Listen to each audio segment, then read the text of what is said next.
everybody, welcome back to Make Do with Mrs. Murphy. So glad you stopped by. In the continuing saga of comparing monkeys, we take a look at this monkey and bear, actually. This was my traditional sock monkey with the blanket stitch. This one has square toes. It has traditional proportions, stitched mouth, 2 eyes, the ear placement, and then when we look, it has the tail attached. So that's that traditional sock monkey. So then we have a love bear made with Georgia Bulldog socks with the G's prominently displayed on the ears.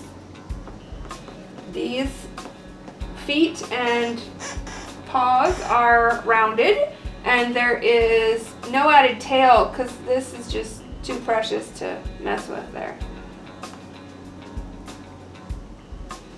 This you'll see in another video. I'll be satin stitching this in a different kind of way because I need to make an adjustment on that. And as always, thank you so much. I love you.